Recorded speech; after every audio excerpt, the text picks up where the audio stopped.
Al, you see, was unlucky in love, as were the women who loved him. And illness aside, the misfortune was mostly of his own design. But this, Al determined, must change.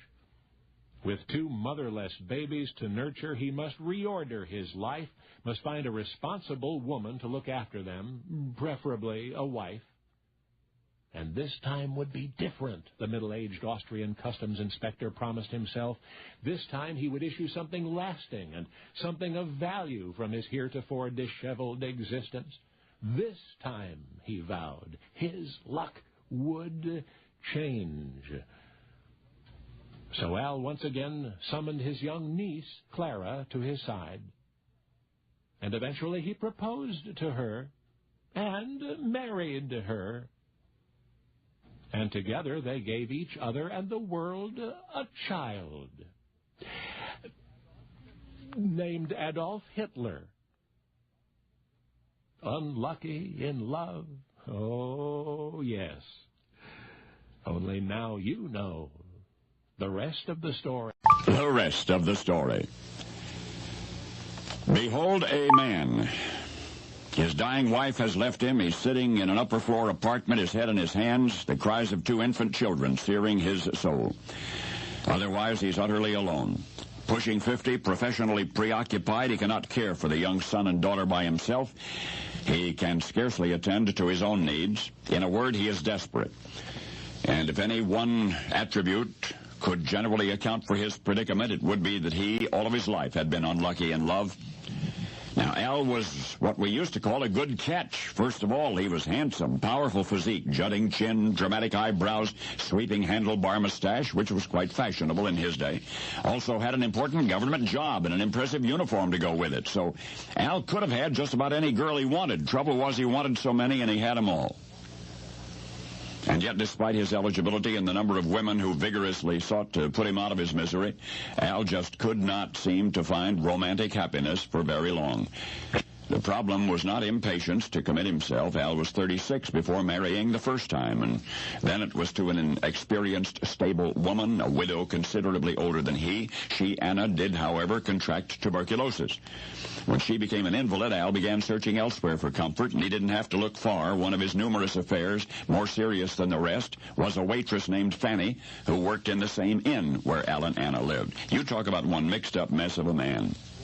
Al attempted to provide full-time care for his ailing wife by summoning his teenage niece, Clara, to come live with them, but the indiscretions of her husband became too much for Anna. After 7 years of marriage, she sued for a legal separation.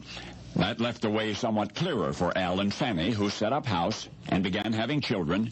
They married officially 3 years later when Anna died. But guess what? Within a few months, Fanny came down with tuberculosis, and Fanny was sent away to recuperate. And she would live only a few months more. So Al, as I say, was unlucky in love, as were the women who loved him. And illness aside, the misfortune was mostly his own design. Well, this Al determined must change. With 2 motherless babies to nurture, he must reorder his life. He must find a responsible woman to look after them, preferably a wife. This time would be different. The middle-aged Austrian customs inspector promised himself this time would be different. This time he would issue something lasting and something of value from his heretofore disheveled existence. This time he vowed his luck would change. So, once again, Al summoned to his side his young niece, Clara. And eventually he proposed to her. And eventually he married her. And finally, this mixed-up mess of a man, along with Clara, managed to give each other and the world a child. The child was named Adolf Hitler. And now you know the rest of the story. The rest of the story. A man and a young woman stand alone in an attic room. She is Helene, and he is a guest in her home. Helene's husband is not there. Moments from now, She will be needing all the assistance she can get, but there is none in sight. The man who stands facing her is clutching a revolver and he's threatening to use it on himself. And Helene has no reason to doubt his sincerity. His world has collapsed around him. 2 of his best friends are dead. The police are closing in. If they catch him, surely they'll kill him. And now all that stands between him and merciful suicide is one young lady. And she's frozen there with outstretched arm. "Give me the gun," she says, in a breathless half-whisper. The man glares back at her through hunted eyes. He said, "I'm done for."